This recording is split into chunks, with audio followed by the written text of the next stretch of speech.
আজকে ইসলামী ব্যাংকের এক অফিসার এসেছিল দেখা করার জন্য একটু আগে। ওনার কাছে একজন বলছে আজকে তো মাহফিল আছে, এখানে আমির হামজার যাবেন না। মানে কোন দল করে আমি জানি না, উনি ঘোষণা দিয়েছে যে যাব কি করে, ওখানে তো তাফসীর হবে না, হবে রাজনীতি। আপনি কথা বলতে পারলেন?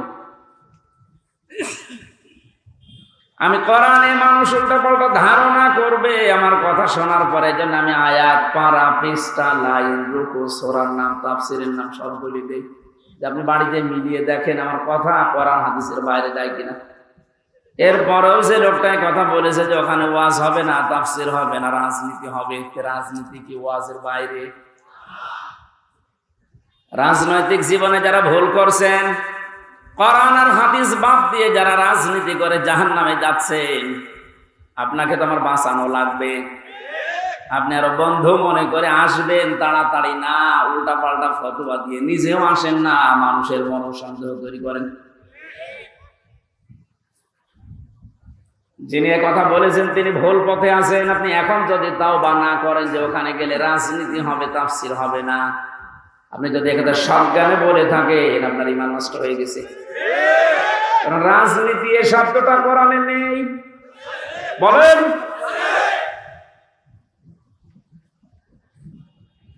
শুধু তাসবিহ আদায় করার জন্যে, শুধুমাত্র নামাজ পড়ার জন্যে, জিকির করার জন্য যদি আল্লাহ আমাদেরকে বানাতেন, তাহলে পুরা কোরআন শরীফে প্রায় 9 জায়গায় কথাটা আছে।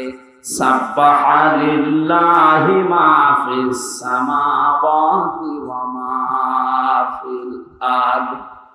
আসমান আর জমিনে যা আছে সব সৃষ্টিগুলো আমি আল্লাহর তাসবিহ আদায় করছে। মানুষকে সৃষ্টি করার পরে তারাও তাসবিহ আদায় করছে, কথা আল্লাহ কোরআনে দেয়নি। মানুষকে আল্লাহ কেন দিয়েছেন এই পৃথিবীতে? ইন্নী জাইলুন ফিল আরদি খলিফা, অবশ্যই জমিনে আমি প্রতিনিধি পাঠাবো, খলিফা। কি পাঠাবো? বলেন বলেন। তো কেন সৃষ্টি জগতের নাম বললেন?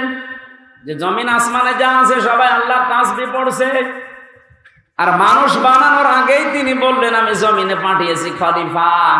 এই আয়াত দুইটা সামনে রাখলে বোঝা যায় মানুষকে জিকির করার জন্য, তাসবিহ পড়ার জন্য আল্লাহ বানায়নি, আল্লাহ বানিয়েছে প্রতিনিধি হিসাবে। আপনি প্রতিনিধি হিসাবে যদি এসে থাকেন, আপনার যদি ওই যোগ্যতা না থাকে, তাহলে প্রতিনিধি আপনাকে অবশ্যই নির্বাচিত করা লাগবে। কথা বলে না কেন? এটা প্রতিনিধি নির্বাচিত করা লাগে। আল্লাহ যেটা করে দেখিয়েছেন, এদিকে তাকান, এই নির্বাচিত, নির্বাচন, এই শব্দগুলো কোরআনে কারীম থেকে নেওয়া। আল্লাহ পাক বলেন, হুয়া জিতাবাকুম ওয়া মা জাআলা আলাইকুম ফিদ-দীনি মিন হারাজ। তিনি আল্লাহ যিনি তোমাদেরকে নির্বাচিত করেছেন। কি করেছেন? নির্বাচিত কখন করা হয়? যখন নির্বাচন হয়। 15 বছর তো নির্বাচনই হয়নি, তো নির্বাচিত কিভাবে হলো? তার মানে যারা ছিল সব অনির্বাচিত। নির্বাচিত যেন করা যায় সেজন্যই তো ফেট লাগবে। সমান সমান ফেট না হলে আপনি নির্বাচিত করবেন কি করে? আমিরে জামাত ডাক্তার শফিকুর রহমান এইটাই তো জানাতে যাচ্ছে জাতির কাছে, যে যারা দায়িত্বে আছে তাদেরকে একটু সময় দেন, তারা এই ফিল্ডটা তৈরি করে দিক। এটা ছিল না বলেই তো আপনি আন্দাজে অনির্বাচিত, নির্বাচিত বলে আপনি ঘোষণা দিতেন। ফিল্ড যদি তৈরি না হয়, আপনি তো আবার ওইভাবে দিনের ভোট রাতে করে বলবেন আমিও নির্বাচিত। 4-5 দিন আগে এদেরকে দিয়ে একটা ষড়যন্ত্র চলছিল। নির্বাহী আদেশের মাধ্যমে আইন মন্ত্রণালয় থেকে যারা দায়িত্বে আছে, বিনা ভোটে, বিনা নির্বাচনে, 900 ভোটে যে মানুষগুলো আন্দাজে নির্বাচিত হয়েছি বলে ঘোষণা দিয়েছিল, একবারে উপজেলা চেয়ারম্যান, মেয়র সব বাদ দিয়ে দিয়েছে। ওই মানুষগুলো শুরু করেছিল, না আমরা তো নির্বাচিত। কিসে নির্বাচিত? তুমি ফের তৈরি করেছিলে। আমার তো মনে হয় এদেরকে যারা সাহায্য সহযোগিতা করেছে এই ভোটে দাঁড়ানোর মাধ্যমে নাম দিয়ে এরা অপরাধী, কারণ এরা নির্বাচিত করতে দেয়নি। এই জন্য এ দল আছে ও দল আছে, সব দিকে আছে, জাতীয় পার্টির নাম ধরে বলছি এদের শাস্তি আরো বেশি হওয়া দরকার। কেউ রাজি হয় না আর তুমি আগে আগে চলে গেলে মানে। আল্লাহ বলছেন হুয়া জিতাবাকুম, তিনি নির্বাচিত করেন, নির্বাচন না হলে নির্বাচিত করবে কি করে? আর নির্বাচিত করার জন্য আল্লাহ প্রতিনিধিদের মাধ্যমে এটা তৈরি করেছেন। আমরা এখন নির্বাচিত করব কাদের, সেই কথা আল্লাহ কোরআনে দিয়েছেন। আমার নিজেরও মনে হচ্ছে যা বলছে সবই তো রাজনীতি, আসলে এটা রাজনীতি। আপনি যেটা করতেন কোরআন হাদিস বাদ দিয়ে ওটা দুর্নীতি, আর আমি কোরআন দিয়ে যেটা প্রমাণ দিয়ে বলছি আপনাকে বাঁচানোর জন্য, এইটাই আসল রাজনীতি। কাকে নির্বাচিত করবেন? কোরআনে কারীম জানিয়েছে সূরা নিসা 5 নম্বর পারার 6 নম্বর পৃষ্ঠার 9 নম্বর লাইনের 59 নম্বর আয়াতে আছে, প্রথম অংশে পাবেন। এটা তাফসিরে ইবনে কাসিরে আছে, ফি জিলালিল কোরআনে আছে। ব্যাখ্যাগুলো লম্বা করে বলতে গেলে সময় যাবে আর কণ্ঠ পারবে না, এইজন্য আমি খুব সামারাইজ করছি, বোঝার জন্য বলছি।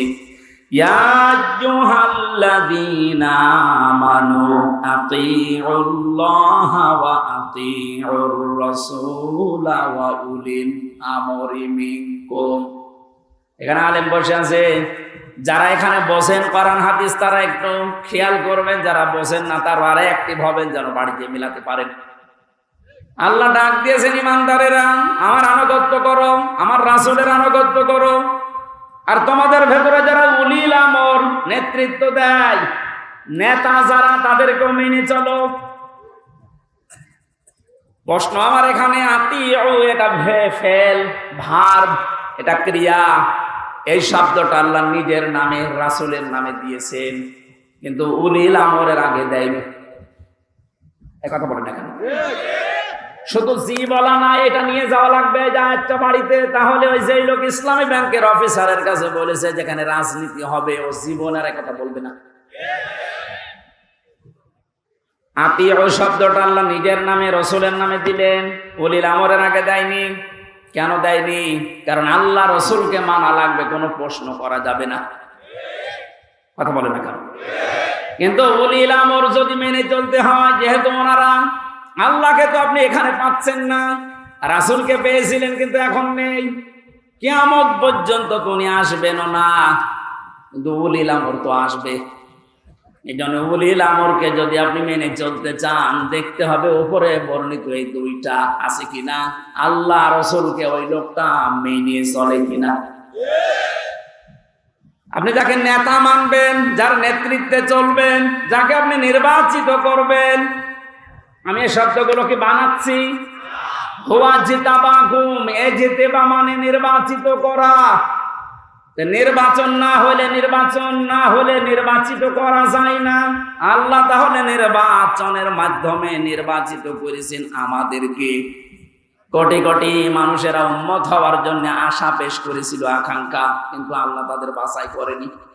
আল্লাহ শুধু আমাদের মতো মানুষগুলোকে উম্মতে মুহাম্মদী নির্বাচিত করেছেন। সুবহানাল্লাহ বলতে পারেন? মুসা নবীর মতো, ঈসা নবীর মতো এত বড় পাওয়ারফুল নবীর আকাঙ্ক্ষা করেছিল যে আমরা নবী হয়েছি ভালো, কিন্তু নবী না হয়ে যদি মুহাম্মদ রাসূলুল্লাহর উম্মত হতে পারতাম তারপরও ভালো হতো। আল্লাহ বলেন না? একজনেরটা কবুল হয়েছিল হযরত ঈসার, এজন্য তিনি আসবেন দুনিয়ায় আবার নবী হয়ে না, উম্মত হয়ে। মুসা নবীর মতো এত বড় নবীর দোয়া কবুল আল্লাহ করেননি যে না তোমারটা হবে না। আপনি টের পাচ্ছেন যে নির্বাচিত হয়ে আমরা কত দামি জায়গায় আছি। বাংলার মুসলমানেরা, আজকে এই ওয়াজটা যদি আপনি বাড়ি নিয়ে যেতে না পারেন, এরকম ওয়াজ 1 বছর পরে একদিন না, প্রতিদিন 24 ঘন্টা হলেও আপনার কোনো কাজ হবে না। এই জন্য আতিউ শব্দটা আল্লাহ দেওয়ার কারণে আল্লাহ রাসূলকে মানতে গিয়ে আপনি কোনো প্রশ্ন করতে পারবেন না, বুঝে আসুক আর না আসুক। হয়তো আপনার স্বল্প জ্ঞানে বুঝে আসছে না, কথা বলেন না কেন? তা আল্লাহ আপনার চাইতে ভালো বোঝে না, বোঝে না? কিন্তু উলিল আমর যারা, এদেরকে মানতে হলে মাস্ট বি, অবশ্যই দেখা লাগবে লোকটা আল্লাহ রসুলকে মেনে চলে কিনা। যদি মেনে চলে তাকে মানা ফরজ, যদি মেনে না চলে তাকে মানা হারাম।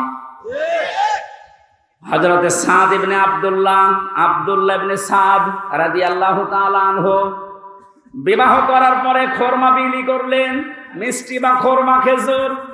মোনাজাত কমপ্লিট হয়ে গেছে, বিয়ে শেষ, বাসর ঘরে যাবেন। হঠাৎ করে এক কাছের চিঠি নিয়ে এসেছে, ডাক দিয়ে বলে, আব্দুল্লাহ খলিফাতুল মুসলিমিন হযরত ওমর চিঠিটা পাঠিয়েছে।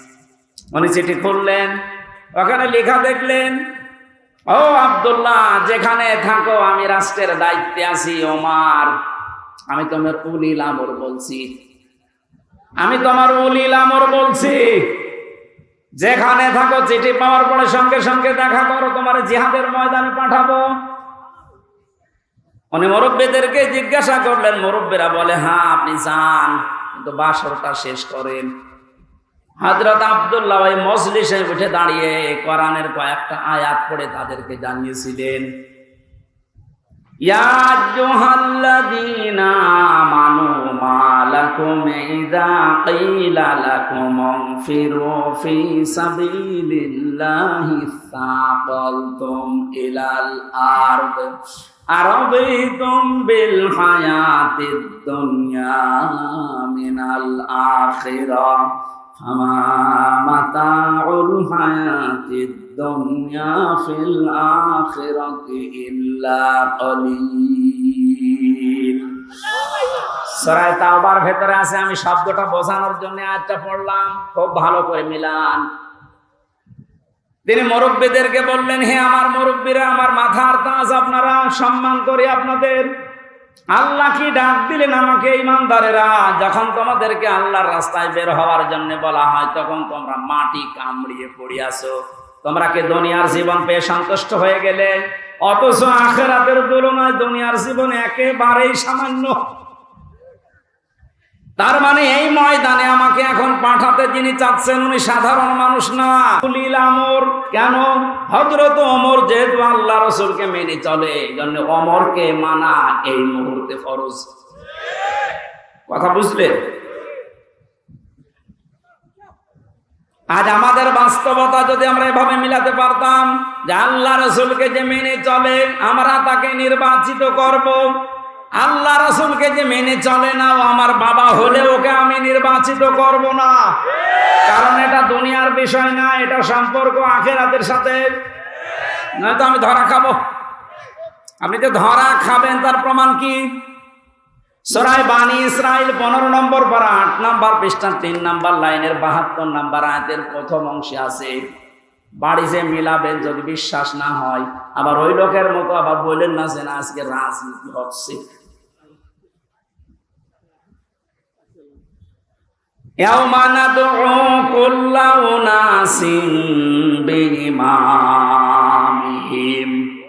আল্লাহ পাক বলেন, কিয়ামতের দিন আমি প্রতিটি মানুষকে বিচারের দ্বিতীয় স্টেপে, প্রথম স্টেপে ডাকবে একা একা, আর দ্বিতীয় স্টেপে প্রতিটি মানুষকে আল্লাহ ডাক দেবে তার নেতার সাথে। কার সাথে? আগে নেতা, এরপরে কর্মী। এটা রেকর্ড হয়ে সারা বাংলাদেশে কালকে ছড়িয়ে যাবে। 18 কোটি মানুষের দায়িত্ব নিয়ে এখন আমি বলছি, কান খাড়া করেন দেশের মানুষেরা। কোরআনের চোখ, হাদিসের চোখ লাগিয়ে দেখতে পাচ্ছি আপনি জাহান্নামে যাচ্ছেন। আপনার নিজের বিবেকের কাছে বলেন তো, কিয়ামতে প্রতিটি মানুষকে আল্লাহ যেহেতু তার নেতার সাথে তুলবে, যেই নেতার আদর্শ আপনি মেনে চলেন, যাকে নির্বাচিত করবেন বলে আপনি ভোট দেওয়ার সিদ্ধান্ত নিচ্ছেন, আপনি নিজে থেকেই বলেন ওই লোকটা যদি কিয়ামতে আপনার সামনে দাঁড়ায় আপনি তার পেছনে। আল্লাহ তো আগে ওকে দেখবেন, এরপর আপনাকে। আপনার কি মনে হয় ওর যা অবস্থা, ওর যা চরিত্র, ওর যা সুরত সিরাত, ওরে দেখলে আল্লাহ মাফ করবে বলে মনে হয়? দেখলেন? অবশ্যই না, তো এখনই ধরা খাবে।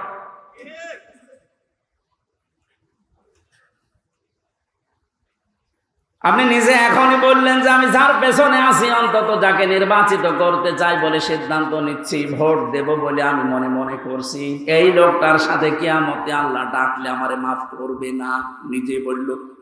তাহলে ও ধরা খেয়েছে। কেরা বললো গো, হাত করেন তো। আপনি আপনি যেন ধরা না খান, এই জন্যই তো আয়োজন। রাজনীতি মনে করে আপনি আসলেনই না, আপনি তো ধরা আরো বেশি খাবেন। পাগলকে যদি বলা হয় নৌকা নাড়াবি না, ও বলে আমার মনে ছিল না। আরে ভাই, আমি তো আজকে কবরের ওয়াজ করবো বলে এসেছিলাম, আপনি কি মনে করে দিলেন? মনে যখন করে দিয়েছেন, আপনাকেও বাঁচাতে হবে, আমারও বাঁচতে হবে। এই জন্য উলিল আমর মানার ক্ষেত্রে খুব সতর্ক। এটা দুনিয়ার বিষয় না, এটা রাজনীতি মনে করবেন না, এটা আপনার আখিরাত জড়িত। আল্লাহ, তুমি আমাকে যেভাবে বুঝিয়েছো কোরআনে কারীম, সবাইকে ওই সহজ ভাবে বোঝার তৌফিক দাও। তাহলে নির্বাচিত এই শব্দটা কোরআনে আছে না নেই? তিনি নির্বাচিত করেন তোমাদেরকে তার দ্বীনের জন্য, এবং দ্বীনের ওপরে চলতে গিয়ে যত বাধা আছে সব বাধাগুলো আল্লাহ নিজের থেকে দূর করে দেন। এই হুয়ার ফাইল আল্লাহ নিজে। জেলা আমির সাহেব যেটা ইঙ্গিত দিয়েছিলেন যে অনেকের ইমানে 15 বছরে প্রায় নড়বড়ে হয়ে গিয়েছিল, এটা জেলখানার অন্ধ প্রকোষ্ঠে থাকলে আরো বেশি হয়ে যায় অনেকের। আমারও প্রায় কি হচ্ছে, এত কিছু হয়ে গেল, কিছুই করেন আল্লাহ। আল্লাহ বলেন দ্বীনের উপরে যদি সত্য সত্যই টিকে থাকতে পারো, যত বাধা বিপত্তি ঝড় ঝাপটা আসবে আল্লাহ নিজে ওটা দূর করে দেবে। এটা যে আল্লাহ নিজে দূর করে দিয়েছে। আমরা অনেকে মনে করছি ছাত্রদের কারণে, না, আল্লাহ নিজে দায়িত্ব নিয়ে এ পাথর সরিয়েছে। ছাড়া এ পাথর সরানোর জন্য শুধু ছাত্ররা না, আল্লাহ যদি নিজে দয়া না করতো কখনো এ জালেম পালাতো না। ওর মনের ভেতরে আল্লাহ এত ভয় তৈরি করে দিয়েছে, দলীয় লোকগুলোকে বলিয়ে যাবে সে সময় পায়নি। মাঝখান থেকে এই পাগলরা এখন বিপদে আছে। আমার মনে হচ্ছে পাগলগুলো বেশি অত্যাচার করেছিল এই যে হারুন আঙ্কেল। হারুন আঙ্কেল, ওনার নাম এখন সারা পৃথিবীতে জানে, 3 ইঞ্চি। কি নাম দিয়েছে, মহিলারাও 3 ইঞ্চির খবর নেই। মেয়ে লোক সেও বলে 3 ইঞ্চি, ধরা পড়িস। 5 তারিখের পর থেকে আজকের এই 31 তারিখ পার হয়ে আজকের 1 তারিখ পর্যন্ত বারবার ঘোষণা দেখেছে আমাদের অভিভাবক যিনি, শুধু বাংলাদেশের না, গোটা পৃথিবীর ইসলামী আন্দোলনের অভিভাবক তিনি এখন ডাক্তার শফিকুর রহমান। দূর থেকে উল্টা পাল্টা ধারণা করতে পারেন যে কি এমন উনি জেনারেল শিক্ষিত একটা ডাক্তার। আরে ভাই, তার ইখলাস জানেন, তার তাকওয়া জানেন, তার ইবাদতের খবর জানেন। আমি ছিলাম তার সাথে 4টা দিন। আমার তো মাঝে মাঝে মনে হয় পৃথিবীতে কেউ যদি জিন্দা ওলি দেখতে চায়, ওই আস্তালায়, গাছতলায়, বসতলায় যারা বসে আছে বটতলায়, ওরা আল্লাহর ওলি না। আল্লাহর ওলি দেখতে চাইলে আপনি ওই লোকটার দিকে তাকিয়ে থাকবেন। তার ইবাদতের মার তা আপনি খোঁজ পাবেন না। এই যে সকালবেলায় এই 65 বছরের একটা মুরব্বী মানুষ, সকাল বলতে রাত 4:30টার সময় ডাক দেয়। ওই সময় হাতে হ্যান্ডকাপ দিয়ে, পায়ে বেড়ি দিয়ে কোর্টে নিয়ে যাচ্ছে। তবে 1-2 কিলোমিটার না, এই কাশিমপুর থেকে একেবারে কোর্ট পর্যন্ত যাওয়া আসা করতে প্রায় 7-8 ঘন্টা সময় লেগে যায়। এত কষ্ট স্বীকার করে রাত 8টা, 9টা, 10টার সময় ওনারে নিয়ে আসতো। ওনার যেন দেরি হয়, যেন ওনার কষ্ট হয়। ঘরে আসার পরে দেখতাম, বলতাম মুরব্বী খাবার খাবেন না, ঘুমিয়ে পড়েন। আমার বলছে হামজা ঘুমাও। পাশেই ছিলাম, মাঝে মাঝে জিজ্ঞাসা করতাম যে এত কষ্ট করে আসলেন, ঘুমাবেন না? আমারে বলছে ঘুমাও, আমি এখন কিছু সময় আল্লাহর জিকির করব, দরুদ শরীফ পড়ব। 2-2.5 ঘন্টা ঘুমিয়ে, যে মানুষটা রাত 9:30, 10টার সময় কোর্ট থেকে এসে 2 ঘন্টা 2.5 ঘন্টা পর্যন্ত ঘুমিয়ে এরপরে তাহাজ্জুদের নামাজে হাফেজ কিনা আমি জানি না, যতটুকুই পড়তো এরপরে সেজদায় পড়ে যেত। 40-45 মিনিট 1 ঘন্টা দেখি সেজদায় পড়ে আছে। ভোর পর্যন্ত যার সাদা দাড়িগুলো, সাদা চুল সব সাদা হয়ে গেছে, টপ টপ করে পানি পড়তো, শুধু হাত তুলে সেজদার পরে বসে আছে। আমার তো সেজদা লাগে 1.5 মিনিট 2 মিনিট, আর ওনার সেজদা লাগতো 45 মিনিট 1 ঘন্টা, 1.5 ঘন্টা কেটে যেত এক সেজদায়। আমার 12 রাকাত তাহাজ্জুদ মিলে মাত্র 1.5 ঘন্টা ওনার এক সেজদায় চলে যেত। বাকি তাকওয়ার খবর তো বাস্তবে আপনি টের পাননি। প্রতি সোমবার বৃহস্পতিবার রোজা রাখার নিয়ম, কয়জন মহারথী আছে এখানে আমল করে? সারাটা জীবনে আমল করতে করতে আসতেছে,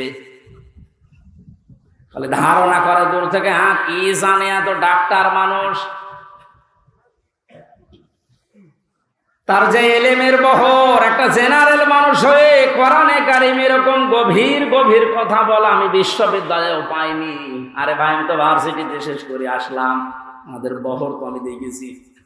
ডাক্তার মানুষের কাছে থেকে কোরআনে কারিমের শব্দের এত গভীরে যেতে পারতেন আমি দেখেছি বাস্তবে, যে জীবনে ওই রকম কথা আমি কোনোদিন শুনি নাই। অনার্স মাস্টার্স করেছিলাম, তো এক একটা শব্দ যখন বলতেন এমন এমন শব্দের অর্থ নিয়ে আসতেন যে কোনোদিন কল্পনাও আসে না যে শব্দের ভেতরে থাকতে পারে। দিনের ওপরে চলতে গিয়ে কোন বাধা আল্লাহ নিজের থেকে দূর করে দেয়, রাখেন না, এটা আমি আগে জানতাম না, ওই সময় জেনেছি। আল্লাহ পাক বলেন, তোমাদেরকে যেহেতু আল্লাহ নির্বাচিত করেছে লক্ষ লক্ষ কোটি কোটি উম্মত থেকে, সুতরাং তোমাদের দাম কম না, অনেক বেশি। তোমাদের পরে ঝড় ঝাপটা বিপদ আপদ আসবে, আল্লাহ জানে, কিন্তু আসলে আল্লাহ থাকতে দেবে না, স্থায়ী হতে দেবে না। আল্লাহ নিজে দায়িত্ব নিয়ে ওই ঝড় ঝাপটা বিপদ আপদ তার নিজের দায়িত্বে দূর করে দেবে। আল্লাহ এইটাই করে দিয়েছে। এই কথা বলে না কেন? না, এটা 15 বছরে কত মহারথী তো চেষ্টা করলো, সব চেষ্টায় প্রায় বিফল হয়ে গেছে। কারণ দেশটায় 53 বছরে বাবা চালিয়েছে, স্বামী চালিয়েছে, চাচা চালিয়েছে, বুবু চালিয়েছে, ভাবি চালিয়েছে, সবই আমি না দেখিয়ে মুরব্বীরা দেখিয়েছে। এক কথা বলে না কেন? শুধুমাত্র এখন দেখতে বাকি আছে এইটা দিয়ে চললে কেমন লাগে, এইটা দিয়ে যেন সংসদ চলে, দেশটা চলে, দেখতে চান না?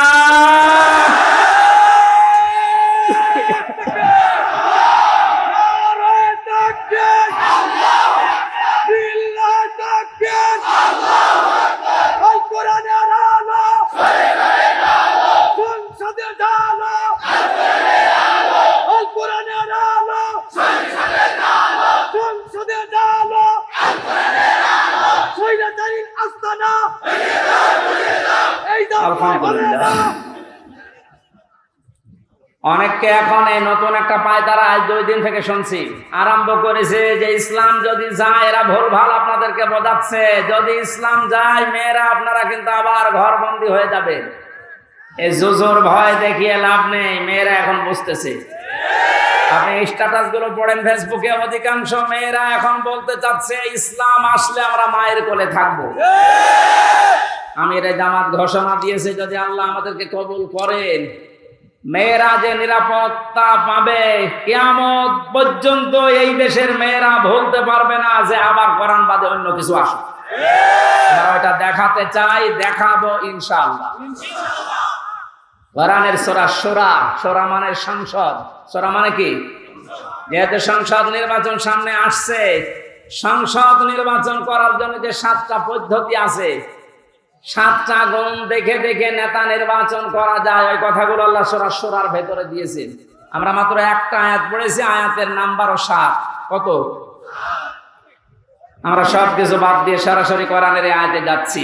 আল্লাহ পাক বলেন, ওয়াকাযালিকা আওহাইনা ইলাইকা, আমি এইভাবেই করে হে নবী আপনার প্রতি ওহী নাজিল করেছি। এই আয়াত নাজিল করা দেখে বোঝা যাচ্ছে এর আগে আল্লাহ বিভিন্ন নবীদের উপরে ওহী দিয়েছিলেন নাকি? ধারাবাহিকতায় বিশ্ব নবীও পেয়েছেন। আল্লাহর নবীকে আল্লাহ যেটা দিলেন কুরআনান আরাবিয়্যা, নবীকে যে আল্লাহ ওহী দিয়েছেন তার নাম আরবি কোরআন। কি কোরআন? এই ভাষাটা যেহেতু আমাদের মাতৃভাষা না, এই জন্য আমাদের কাছে একটু কঠিন লাগে, কিন্তু পৃথিবীতে সবচেয়ে সহজ ভাষা আল্লাহ জানিয়েছেন আরবি ভাষা। ওহী যেহেতু কোরআনে কারীম আরবি ভাষায় এসেছে, মুসলমানেরা আমাদেরকে এখন ইমানের দাবি অনুযায়ী আরবি ভাষায় শুদ্ধ করে কোরআন শিখতেই হবে, মাস্ট বি। আমি অনেক পীর সাহেবের মুরিদ, অনেক ইসলামী আন্দোলনের ভাইদেরকেও দেখেছি কোরআনে কারীমের কাছে যে ওরা দুর্বল। শুদ্ধ করে কোরআন পড়া বোঝার যে সিস্টেম গুলো চালু আছে, এটা 100 ভাগ এখন আমাদের ফলো করা লাগবে। আমি যতটুকু দেখতেছি প্র্যাকটিক্যাল লাইফে, যে রিপোর্ট গুলো পূরণ করা হয় প্রতিদিন 3 আয়াত 5 আয়াত 10 আয়াত আপনি যা পড়বেন শুদ্ধ করে পড়বেন, বুঝবেন এবং এটা লিখে রাখবেন। এই সিস্টেম যদি কেউ 4 মাস 6 মাস 1 বছর পালন করতে পারে, আস্তে আস্তে তার শুদ্ধ হয়ে যাবে। আর এটা হওয়ার জন্য দেশে একটা বিশ্ববিদ্যালয় আছে, তার নাম জামাতে ইসলামী। আমি অন্য কোন জায়গায় এসে সিলেবাসটা পাইনি। আপনি যা যা করেছেন সবগুলো পয়েন্ট আকারে ওখানে লেখা লাগে। আপনার জীবন এমনি পরিশুদ্ধ হয়ে যাবে। নিজেকে যদি পবিত্র করতে চান, পরিশুদ্ধ করতে চান, ফিরে আসেন। আহ্বান জানাচ্ছি, দাওয়াত দিচ্ছি। নয়তো আবার বলবেন যে আল্লাহ আমি দাওয়াত পাইনি।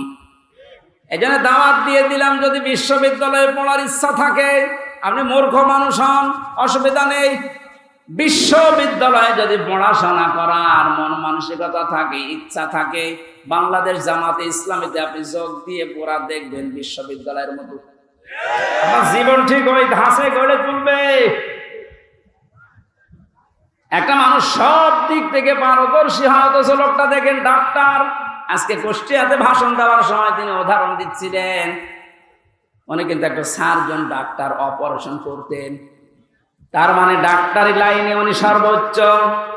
কোরআনে কারীমের লাইনে তো আমি নিজে দেখেছি তার জ্ঞানের বহর এবং শুদ্ধ। হাদিসের লাইনে উনি পাণ্ডিত্য অর্জন করেছে অনেক, আমাদের মতো হাজারো আলেমের চাইতেও বেশি। ইংরেজিতে বক্তব্য দিচ্ছে, অনেকে আছে ইংরেজি বক্তব্য দূরের কথা, ইংরেজির নাম শুনলে ভয় পায়। কথা বলছে না কেন? চারিদিক থেকে জ্ঞান অর্জন করার জন্য লোকটাকে যে জায়গা থেকে তুলে নিয়ে এসেছিল আল্লাহ, ওখানে যদি এতদিন থাকতেন বড় নাস্তিক হয়ে যেতেন ইনুর মতো। সেখান থেকে আল্লাহ তুলে এনে কত বড় দায়িত্ব দিয়েছে তার মাথার উপরে। এই জন্য এই বিশ্ববিদ্যালয়ে আপনিও ভর্তি হতে পারেন, এখনো সুযোগ সময় আছে। আপনাকে আমরা জান্নাতে নিয়ে যেতে চাই বিশ্ববিদ্যালয়ে ভর্তি হওয়ার মাধ্যমে। সাফ কথা বলছি, জীবনে গুনাহগার যদি হয়ে থাকেন, গুনাহ অল্প স্বল্প যায় থাক, যদি একামতের দিন কায়েম করা লাগবে দিন, এই আন্দোলনের সাথে একনিষ্ঠভাবে ইখলাসের সাথে লেগে থাকতে পারেন, আমি কোরআন হাতে নিয়ে গ্যারান্টি দিতে পারি আল্লাহ আপনাকে জাহান্নামে দেবে না। সূরা সফের আয়াত। আবার বলছি, ইসলামী আন্দোলন যদি দুনিয়ায় করেন, একামতের দিন কায়েম করার জন্য ইখলাসের সাথে অ্যাক্টিভিটিস নিয়ে যদি ময়দানে থাকেন, কায়েম হলে ভালো, না হলেও আপনার অসুবিধা নেই। আপনাকে আল্লাহ জাহান্নামে দেবে না, হ্যাঁ জান্নাতেও দেবে না কয়েকটা কারণে। তার ভেতরে 1 নাম্বার, আপনি যদি মা বাবার সাথে বিয়াদবি করে থাকেন জান্নাত পাবেন না। আর এই বিশ্ববিদ্যালয়ে আসলে মা বাবার সাথে বিয়াদবি করার কোনো রাস্তা খোলা নেই। সবগুলো একেবারে ট্রেনিং দিয়ে দিয়ে ওই পর্যায়ে নিয়ে যাওয়া হয়। মানুষের মতো মানুষ হওয়ার জন্য, দেশ প্রেমিক মানুষ হওয়ার জন্য এই দেশে ওপেন বলছি, ইসলামী ছাত্র শিবির ছাড়া কোনো রাস্তা খোলা নেই। আমি যদি চ্যালেঞ্জ দিতে চান, নিয়ে আসেন অন্য সংগঠনগুলো, আমি একটা শিবিরের ছেলেকে নিয়ে যাব, তামাম দুনিয়া সব নিয়ে আসেন। 100 ভাগ না হলে আমি 99 ভাগ গ্যারান্টি দিতে পারি। ওদের চরিত্র যদি 100 ভাগের 10 ভাগ ঠিক হয়, এর চরিত্র 100 ভাগের 70 ভাগ ঠিক থাকবে। আল্লাহ রাব্বুল আলামিন কোরআনে কারীমকে যেহেতু ওহী হিসাবে আরবি ভাষায় দিয়েছেন, এখানে শুনলাম একটা মাদ্রাসা আছে। আমি যে বাড়িতে ছিলাম তিনি বলছিলেন আপনাদের একটা সুযোগ আছে, আল্লাহর এই ওহীকে শিক্ষা করার জন্য এরকম মাদ্রাসায় আপনি ভর্তি হয়ে যান, যে বয়সে থাকেন। কোরআন শুদ্ধ করা ছাড়া, কোরআন পড়া ছাড়া আল্লাহর নিকটবর্তী হওয়া যাবে না। ইমাম মালিক বলেছিলেন, মাবুদ তোমার প্রিয় হওয়া যায় কিভাবে? 100 বার তিনি আল্লাহকে স্বপ্ন দেখে একই কথা বলেছিলেন যে তোমার প্রিয় হওয়া যায় কি করে? আল্লাহ পাক বলেন, ইমাম মালিক কোরআন পড়ো, কোরআন পড়ো। উনি বারবার প্রশ্ন করতেন, আল্লাহ বুঝে পড়বো না বুঝে পড়বো? আল্লাহ পাক বারবার জবাব দিয়েছেন, বুঝে পড়ো না বুঝে পড়ো, শুদ্ধ করে পড়ো, তার তিলের সাথে পড়ো, আমি আল্লাহর প্রিয় পাত্র হয়ে যাবে। যেন আমরা যেহেতু মালিকের প্রিয় হতে চাই, যেন আমাদের শুদ্ধ করে মাস্ট বিয়েটা পড়া শেখাই লাগবে। আল্লাহ রাব্বুল আলামিন এর পরে বলেন, লিতুনদিরা উম্মাল কুরা ওয়া মান হাওলাহা। হে নবী, এই কোরআন দিয়ে আপনি মক্কার এবং মক্কার আশেপাশে যা আছে, এই আশপাশ বলতে তামাম দুনিয়া বুঝিয়েছেন আল্লাহ। তাফসীর ইবনে কাসিরে লিখেছে, আমান হাওলাহা মানে সমগ্র পৃথিবী। সুতরাং এখন নবী নেই, উনি থাকলে এই কাজটা করতেন। সৌদি আরব থেকে বাংলাদেশে এসে আপনাদেরকে সতর্ক করতেন। এই সতর্ক বাণী পড়া কোরআন শরীফে আছে 500টা। কয়টা? সবচাইতে বেশি যেই বিষয়টা দিয়ে মানুষ সতর্ক হতে পারে তার নাম কিয়ামত। কারণ এইটার জবাবদিহিতা যতদিন পর্যন্ত আপনি উপলব্ধি করতে না পাবেন যে কিয়ামত হবে, আল্লাহ বলেন, তুনজিরা ইয়াউমাল জামিউ লা রাইবা ফি। ওই দিন সম্পর্কে সতর্ক করো যেদিন সম্পর্কে কোনো সন্দেহ নেই, সন্দেহের অবকাশ পর্যন্ত নেই। মানুষের জীবন পরিচ্ছন্ন হওয়ার জন্য 8টা মাধ্যম আছে, তার 1 নাম্বার মাধ্যম এইটা যে যত বেশি জবাব দিতে হবে, আল্লাহর দরবারে দাঁড়াতে হবে, এরকম টেন্ডেন্সি যত বেশি তৈরি করবে তার জীবন তত বেশি পরিচ্ছন্ন হবে। খলিফাতুল মুসলিমিন হযরত আবু বকর সিদ্দিক রাদিয়াল্লাহু তাআলা আনহুকে তার স্ত্রী উম্মে রোমানা ডাক দিয়ে বললেন, স্বামী আমার, বাইতুল মালে যিনি দায়িত্বে আছে খাজানচিতে, অর্থমন্ত্রীকে আপনি বলেন আগামী মাস থেকে যেন আগামী মাসের যে বেতন আছে ওটা যেন অ্যাডভান্স আমাদেরকে দিয়ে দেয়। উনি বললেন, কেন? ছেলে আপনার পায়েস খেতে চেয়েছে, পায়েসের টাকা আমাদের কাছে নেই। চলে গেলেন বাইতুল মালে, ডাক দিয়ে বললেন, আমার কিছু টাকা পয়সা লাগবে, যেহেতু এ মাসের টাকা আমি নিয়ে নিয়েছি, আগাম মাসের টাকা আমার অ্যাডভান্স দিয়ে দেন। বাইতুল মালে যিনি দায়িত্বে ছিলেন তিনি ওই রকমই তেল মারা মানুষ না। তিনি ডাক দিয়ে বললেন, খলিফা, টাকা আমি আপনাকে আগাম মাসের দিতে পারি, আপনি আগামী মাস পর্যন্ত বেঁচে থাকবেন, ওইটা লিখে দেন। উনি বলছে, টাকা আমার লাগবে না। বাড়িতে যে স্ত্রীকে বলছে, স্ত্রী আমি পারলাম না, আমাকে এই কথা শুনিয়েছে। স্ত্রী ধৈর্যশীল ছিলেন, ধৈর্যশীলা বললেন, ঠিক আছে, আপনি যখন পারলেন না, যেভাবে চলছে সংসার চলতে দেন। 15 দিন পর তিনি পায়েস রান্না করে দিয়েছে। হযরতে আবু বকর বললেন, স্ত্রী পেলে কোথায়? আপনাকে বলেছিলাম, আপনি তো অপারগতা প্রকাশ করলেন, আপনি পারেননি। আমি প্রতিদিন 1 মোট 1.5 মোট করে তুলে রাখতাম এই আটা চাউল যাই বলেন। এই 15 দিন তুলতে তুলতে প্রায় 2 কেজি হয়ে গেছে। ওটা পাশের বাড়িতে বিক্রি করে আমি আজকে এই পায়েসের ব্যবস্থা করেছি, কোনো উল্টা পাল্টা কাজ করিনি। উনি বললেন, ঠিক আছে, সন্তান আব্দুল্লাহ ভালো করে খাও। দৌড় দিয়ে চলে গেলেন বাইতুল মালের খাজানচির কাছে, বললেন, বাইতুল মালের দায়িত্বে আছো, অর্থমন্ত্রী, আগামী মাস থেকে আমার বেতন যদি 12,000 টাকা দিতে থাকো তো 2,000 টাকা কম দিও। কেন? কারণ 10,000 টাকা হলেও আমার সংসার চলে, এটা আমি দেখেছি। আমার মনে হচ্ছে এই যে কিয়ামতের জবাব দিতে হবে টেন্ডেন্সি তার ভেতরে কোন পর্যায়ে ছিল আপনি বলেন। আর 1628 জন মানুষ দায়িত্বে আছে, দায়িত্বে যে সরকার আছে থাক, এর এই 1628 জন মানুষ শুধু এখন যদি আবু বকরের মতো এই চিন্তা নিয়ে দেশটা চালায়, আমার মনে হচ্ছে 16 ঘন্টায় এই দেশটা একেবারে রোল মডেল হয়ে যাবে। এতদিন যারা রোল মডেল করেছিল, কি মডেল দেখিয়েছেন আপনি? কি মডেল দেখিয়েছেন? এটা একটা জরিপ পেলাম আজকে, এটা শোনালে আপনার মাথা খারাপ হয়ে যাবে। ও বলছে, চাক 2009 সালে পিলখানার নির্মম হত্যাকাণ্ড, আমার সাথে 1500 জন মানুষের, তার ভেতরে আমার মনে হয় 900 মানুষকে তো আমি পরিচয় করেছিলাম বিডিআর বিদ্রোহের নাম দিয়ে। এই 14-15 বছর বেকার তারা জেল খাটতেছে, কিচ্ছু জানে না। এমনও মানুষ আছে। পঞ্চগড়ে এক মুরব্বীর সাথে পরিচয় ছিল, বলছে আমি রিটায়ার্ড করবার 1 মাস পরে, অথচ 15 বছর 14 বছর আমি জেলে আছি।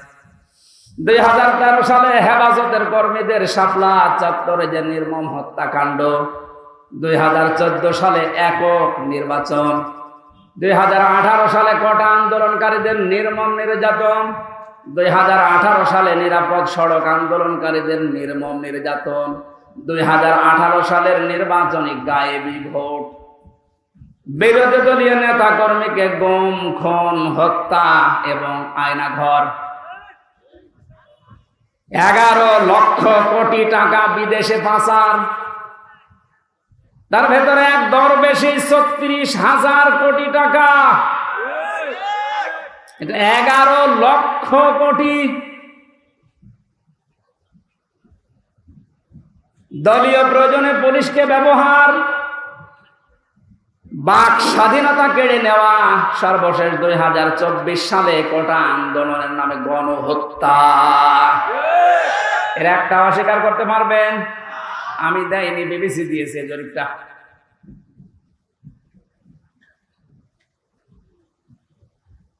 এই জন্য তো বলছি 1628 জন মানুষ যদি এই বাংলাদেশে এখন হযরতে আবু বকরের এই মন নিয়ে দেশটা চালাতে পারে, আন্দাজে উল্টা পাল্টা টার্গেট দেওয়া লাগবে না।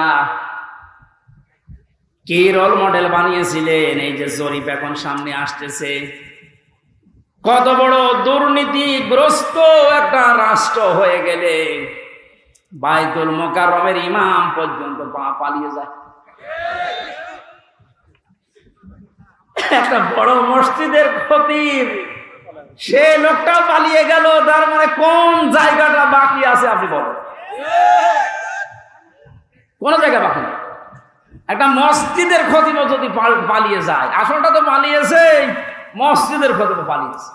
তার মানে তামাম দুনিয়া দেখেছে যে আপনি কোন পর্যায়ে দুর্নীতিকে নিয়ে গিয়েছিলেন।